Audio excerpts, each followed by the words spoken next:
Čaute, vítajte v dnešných Zolidays. Ideme si splniť ďalší sen.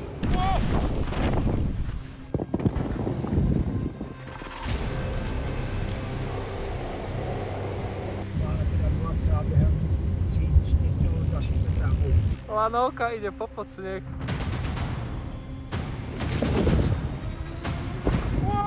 Sorry, kámo.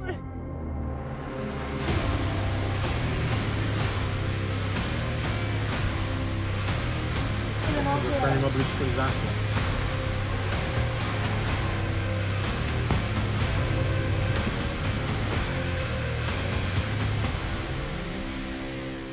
Práve sme prišli do prvého strediska, ktoré sa volá Mitsumata a zistili sme, že je toľko snehu, že neprejde kabinka až hore, takže nie je stredisko otvorené. Takže ideme hľadať nejaké iné možnosti, kde by sme si mohli zajazdiť. Wow, ale keď sa pozriete, tu je toľko snehu, ja si to v živote nevidel. Pre príliš veľa snehu neťaháme. Takže sa presúvame do ďalšieho rezortu a ideme skúsiť šťastie tam. Muši oči. Našiel si ma. Yes, nestratím sa. Akorát sme v stredisku Ishiuchi, ktoré bolo vybudované spoločne s Rakúšanmi, čiže je to jedno z najmodernejších stredisk vraj na vôkol. Ja som si nastavil dosku 0-12, čo som v živote nemal, že vraj je to skvelé na powder, tak som zvedavý. Čakáme tu asi pol hodinku a mega sa tu nazbieralo ľudí, ale čo ešte väčšia halus, že sneží tak husto, že to, čo sme videli pred chvíľou, tak už nevidíme vôbec. Aj Roman už je skoro zapadnutý. Roman zapadol úplne. Tu mám toho typka, ani mu nevidno nohy. Lanovka ide popod sneh. Je tu toľko snehu, že musia vykopávať stopy. Dali sme si prvú jazdu a je to exkluzívne, výborne, skvelé. Wow, dvakrát som sa skoro zadusil a trikrát som si úplne zahádzal ksicht, že som nič nevidel. Extrém. Prvé pocity, len tak, aby som to v skratke nejak opísal. A to sme šli po zjazdovke. Tam, jak tam nemáte jezdit, tak to tam pošlete. Jo.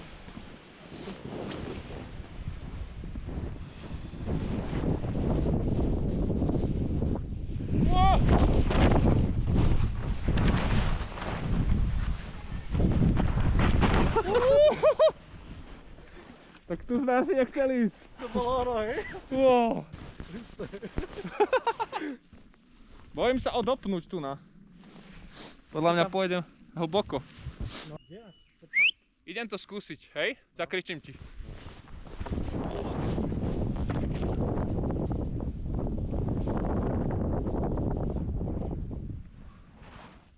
Poď za mnou a drž sa vľavo! Jo, sme trafili zlú stopu a teraz sa brodíme po cicky v Prašane. Po asi pol hodinke šlapania a brodenia sa v snehu sme našli ostatných a zvyšok dňa vyzeral asi takto. Dík! To šlapanie sme si hlavne privolali úplne sami tým, že sme vraveli, že sa nechceme za žiadnu cenu vyzúvať v tom hlbokom snehu. A teraz sa vráťme o deň späť na cestu najrýchlejším vlakom sveta.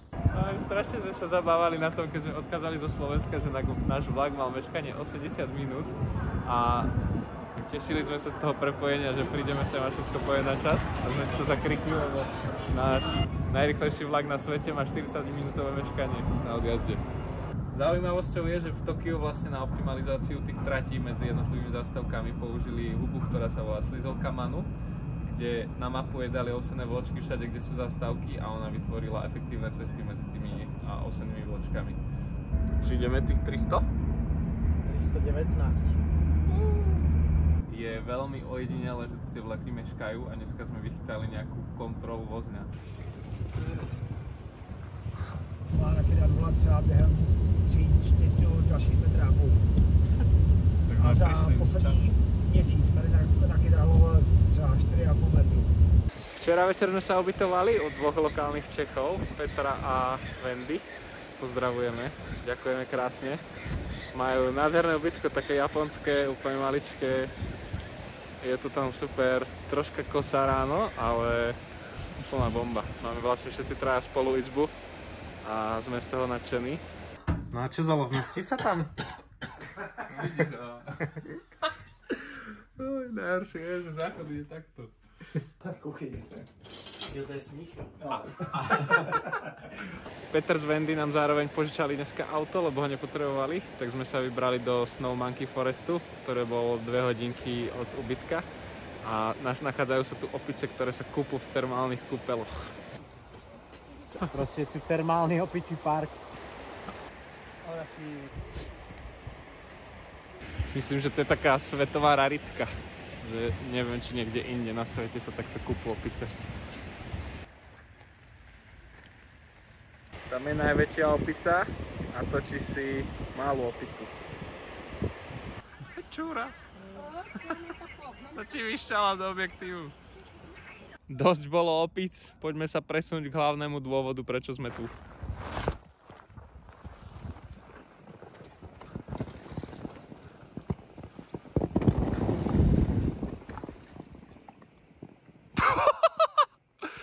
Každý deň si kupujeme jednodňové lístky za približne 40 € na osobu. Stále sype, každý deň. Podívej sa, to sú ako 5 cm koule. Toto je náš 3. deň jazdenia a je to úžasné. V živote som nezažil toľko snehu. Kdekoľvek sa hodíte, padnete, tak tam je proste perina.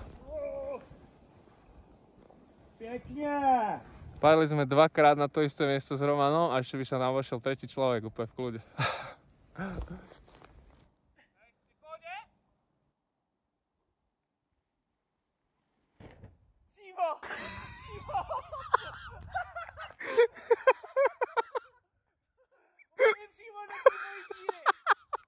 Teraz vlastne natáčame, chceli by sme s Paťom spraviť taký dokumentík odtiaľto, alebo také krásne videjko jedno. A používame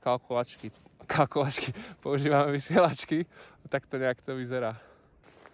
Paťo, si ready? Ale mi zase ohlas potom drop. A Roman je ready za 10 sekúnd drop. Roman drop.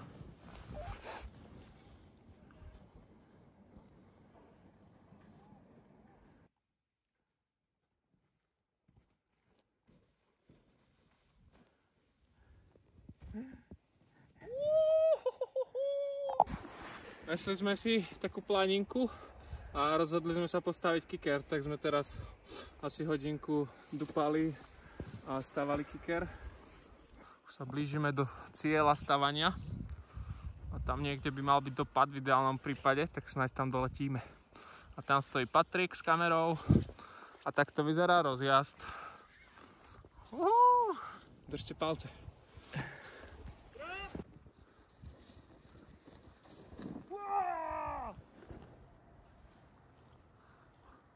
Tak skok jsme trošku přepálili na koplej.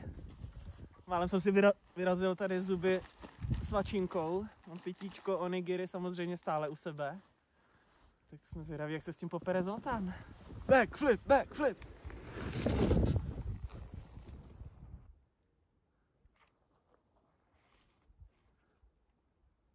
To som mohol dať. Som úplne krásne, prehľad, pohoda. Ja som sa uvoľnil a hneď ma zobral. Takhle, narovnat záda. Som šťastný, prešťastný. Najväčší král tu jazdí s nami s batohom, so všetkou technikou. Hrozne som hladný. Budeš prasit. Jo, člano jak čert. Najlepší rámen v meste, tak sme si to prijali. Tak tu dostanem obličkový záchvat. Oni tak sukajú na hlas strašne tie rezance, vraj je to polite, vraj je to slušné.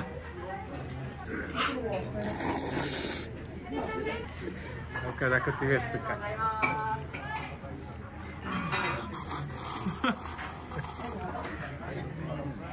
Všade tu majú na zemi takéto fontánky a je to geniálne, normálne to majú aj na hlavnej ceste, aby im nezamrzla v zime. Čo to je? Ako sa to povie po česky? Vyfikundace.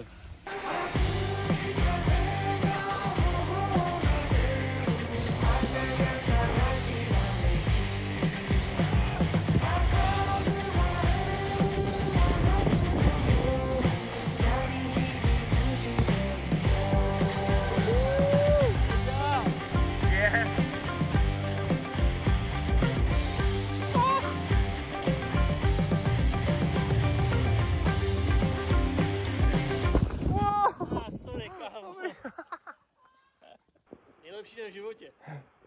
Top. Čo zhodnotíš dnešný deň? No normálně, ty vole, přemýšlím, jestli jsem vůbec snowboardoval posledních 25 let. A jenom jestli jsem si na to jenom nehrál. A teď teprve jako jsem došel do té fáze, že si říkám, že jsem si dobře zajezdil.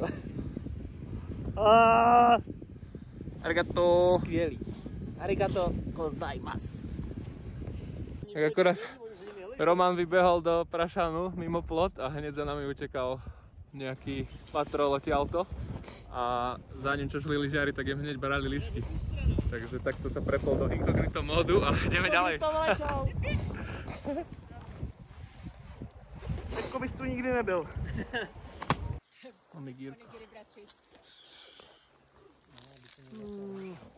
Cože? Japau. Akurát sa skrývame, celý deň sme jazdili a chceli by sme si dať po zavretí strediska takú jazdičku až dole. Wow, to sa oplatilo. Toto sme vlastne zjazdili popod tú gondolu celé až dole. Zahrám na tablete takú hru na vláčiky. Kalamár s chrenom. Chudák, tak sme zistili, že to nebol chren, ale reďkovka. Si sklamaný? Čo ja viem, dám si toto do zeleného chrenu. Úplně na zázvor. Nikdy si neobjednávej na to.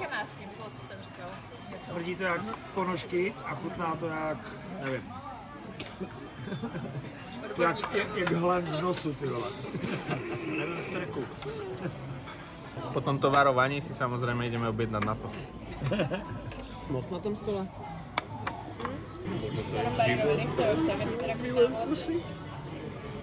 Čo to papám ešte raz? Na to.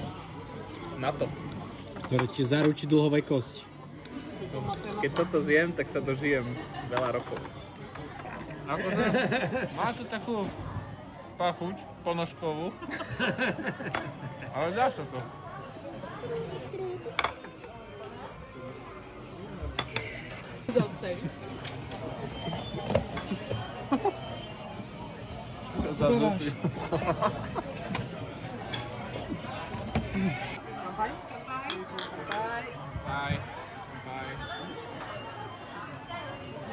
Zdravíčko. Zdravíčko. Oj. No samozrejme. Fuji vyteká.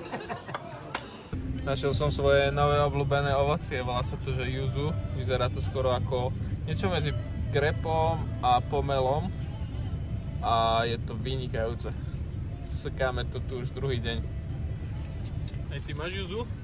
Jasné, že mám yuzu. A ešte tu máme pizzový knedlíček. S akými detailami premakaný. Ma zaujímalo, čo je na bravčových. Čo to je zelo? To je mašína. Toto si ideme prenajať. Dúfam, že ešte budú mať voľné.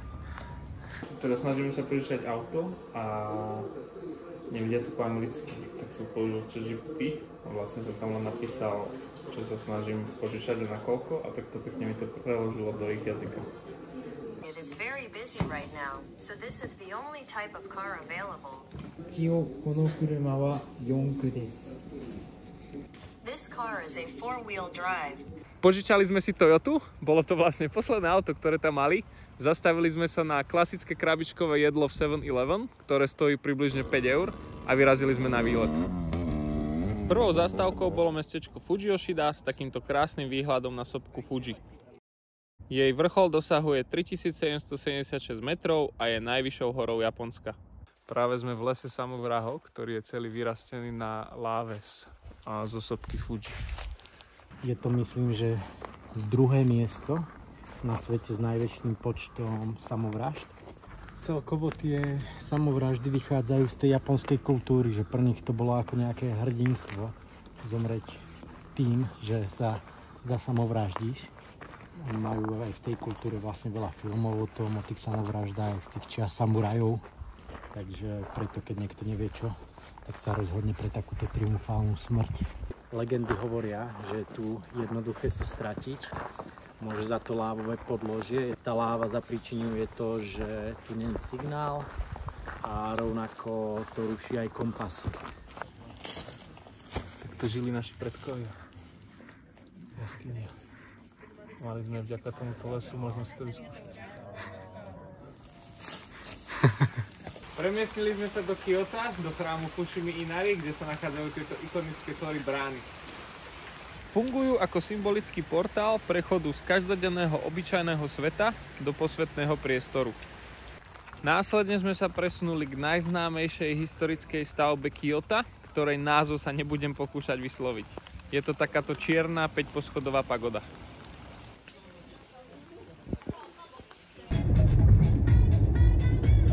Včera sme si 3 hodinky pospali na parkovisku v aute a presunuli sme sa do Osaky. A za mnou môžete vidieť Osaka Castle. Nádherná stavba. Takto nejak sa tu stravujeme skoro každý deň v obchodíkoch. Za pár korún delikatesy.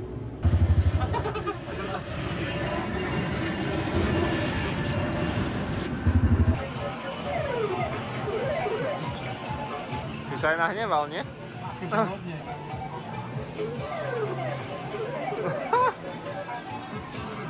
Rozbitú. Túlali sme sa do polnoci po Osake a na Bookingu sme si našli najlacnejšie ubytko, ktoré bolo na okolí. Prišli sme sem, stálo to asi 30 €, budeme spať všetci traja na takéto posteli. Ale čo je halu, že sme zistili, že to je vlastne taký ten one night stay hotel. Dokonca sú tu na izbe.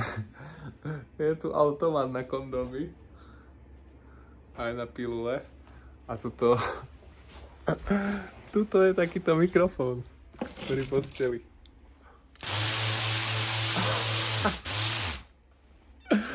Jaj, skvelé. Ma zaujímalo, čo si myslela tá pani, keď sme si s Paulisom naraz pýtali izbu spolu. Dobránko. Tak zatiaľ asi najlepšia noc v Japonsku. Sme veľmi spokojní a teraz ideme na srnky.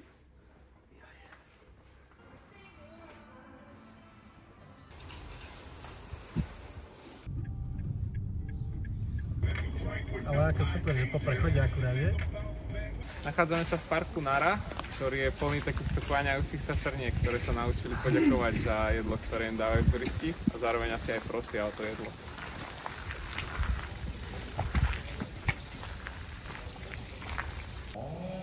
Video.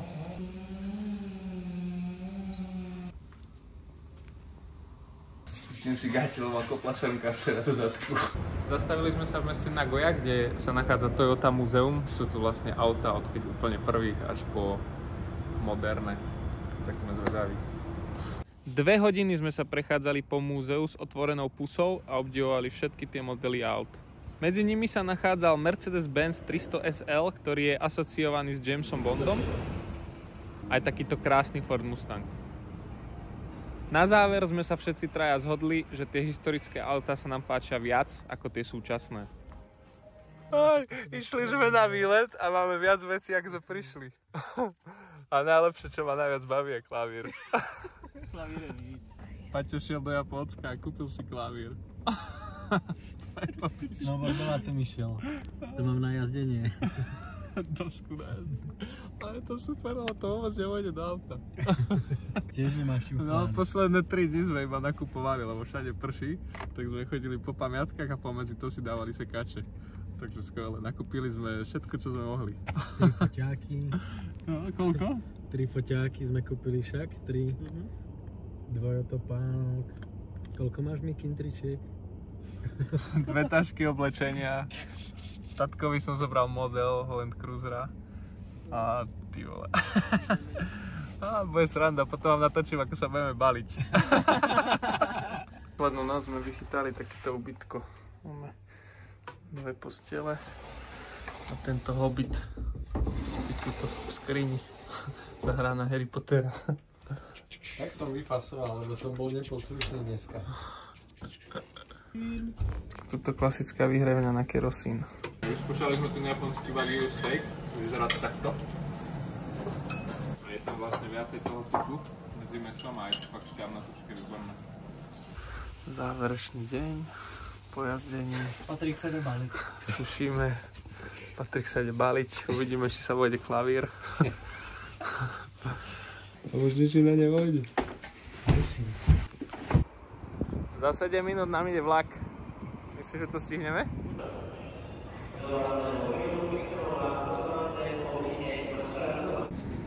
Ďakujem veľmi pekne, že ste sledovali Instant Holidays. Náš vysnívaný trip do Japonska sa práve končí. Za nami ideme nastúpiť do lietadla a letíme domov. Dúfam, že sa vám toto video páčilo. Snažil som sa vám ukázať tak nejak rýchlo, že čo všetko sme zažili. A už teraz pripravujem nové videá, na ktoré sa môžete tešiť. Takže sa vidíme čoskoro. Ahojte!